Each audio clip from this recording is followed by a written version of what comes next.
Menino, você acredita em egrégora? E se sim você usa, já criou alguma? Poderia falar sobre como funciona e como usar? Ou quem nasceu primeiro, o ovo ou o lagarto? O ovo, porque peixes já botavam ovos. E o peixe veio antes do lagarto. É... O Orion, eu vou te contar um negócio, cara. Eu tô indo para um processo de ateísmo, de ceticismo, na verdade, bem corrente, tá ligado? Bem forte, assim.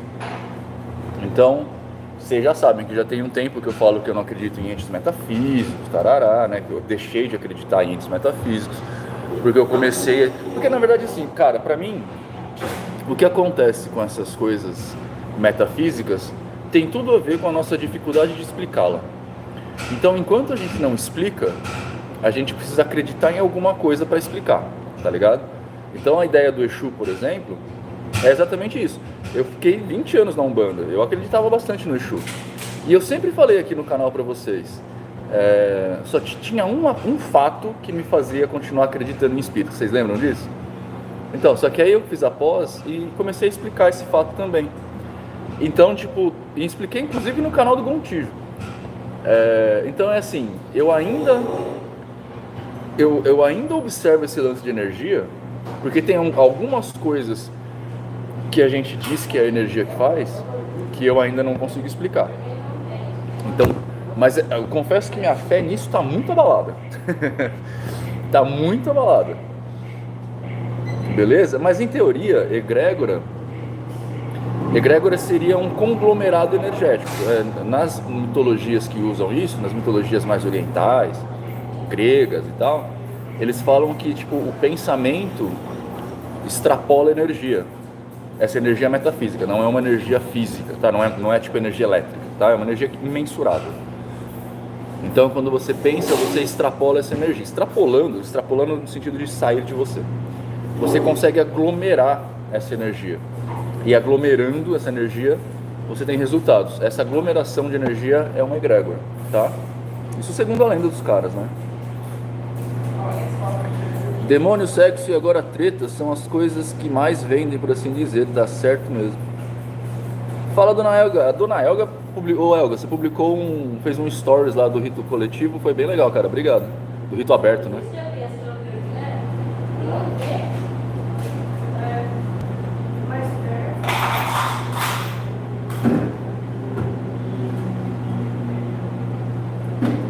O que mais, people?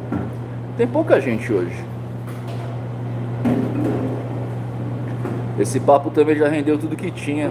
Maricota, na verdade não, ele vai continuar assim por uma semana, 15 dias.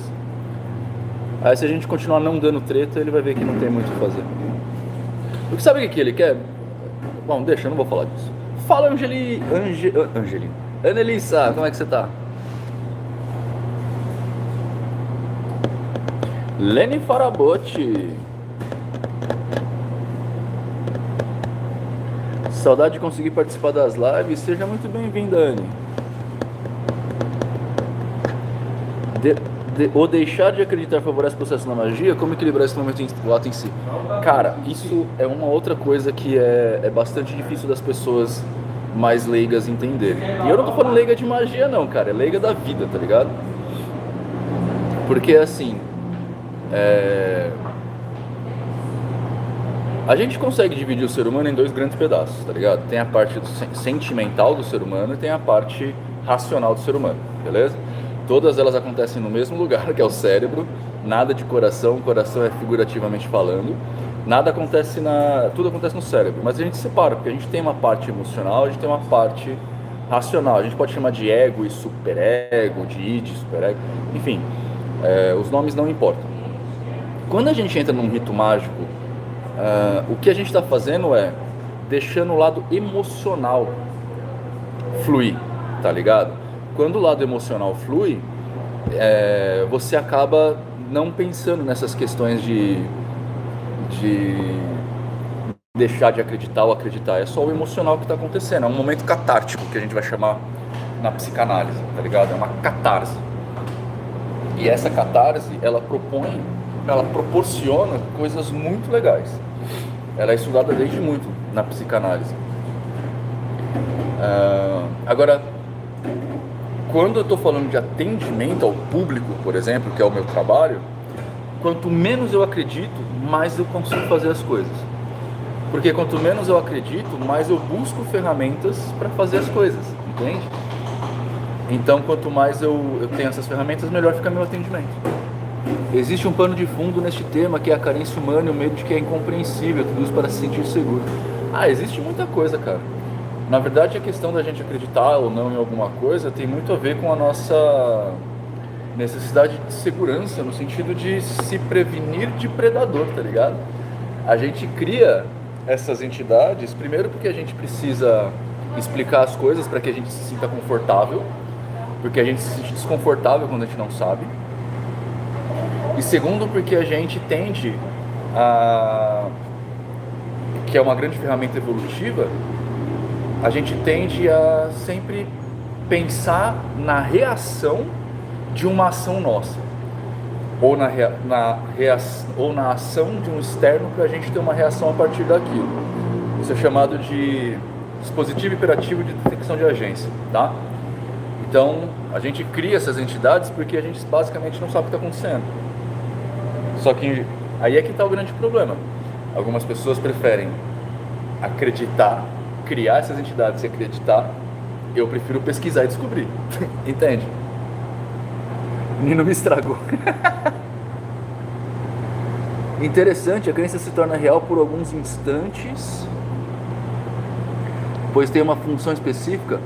Rodrigo, na verdade, isso é muito interessante mesmo, mas isso é mais comum do que você imagina. O que você trata em terapia é exatamente isso que você falou aqui, as crenças se tornando reais. Porque assim, o que a gente trata em terapia, basicamente, terapia, psicoterapia, né? O que a gente trata em psicoterapia, basicamente, é a forma como você acredita que o mundo funciona e você funciona para o mundo. Entende? Então, por exemplo, o que são as crenças limitantes que as pessoas falam? É exatamente você acreditando negativamente em uma coisa que não necessariamente se manifesta. E você vive a sua vida a partir disso, que é o que a gente fala de controle de narrativa na magia, tá ligado? O que você faz é basicamente... E a gente faz isso o tempo todo, cara. O tempo todo a gente faz isso, tá ligado? As experiências de quase morte comprovam a imortalidade da alma. Ô, Emanuel, quase morte não existe, cara. Ou você tá morto ou você tá vivo. Posso te falar como neuropsicólogo. Ou você tá morto ou você tá vivo. Só existe um jeito de você estar morto, que é com parada troncoencefálica. Ou seja, se você tem um ataque cardíaco, não quer dizer que você está morto. Se seu coração para de bater, não quer dizer que você está morto, tá? Você só morre quando há parada troncoencefálica. E quando, por exemplo, você tem um ataque cardíaco, seu coração para, né? Você começa a liberar hormônios no seu cérebro para prevenir que você entre em colapso. E esses hormônios te dão alucinação. Inclusive, a gente sabe até por que essas pessoas veem o túnel branco no fim do túnel, a luz branca no fim do túnel, tá? Então, não, cara, a quase morte, não existe experiência de quase morte. Visual no fundo diferente hoje, você foi de uma volta... estou dando uma volta de moto, na verdade, Lene. Minha motoca tá aqui, ó. Eu não sei se vocês conseguem ver, tá vendo essa maleta aqui, ó? É o Alforge traseiro que eu comprei pra viajar pra Argentina. Então eu tô testando pra ver se ele funciona. Vou rodar umas 3 horinhas com a moto pra ver se ele aguenta.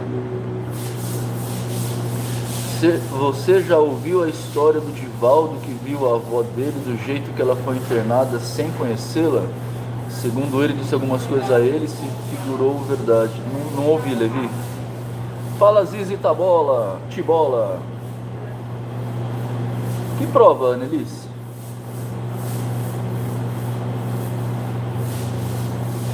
Não vou em casa lavar a moto? Acho que por enquanto não, mano. Preguiça. Esses dias eu tomei mó chuvona com a moto.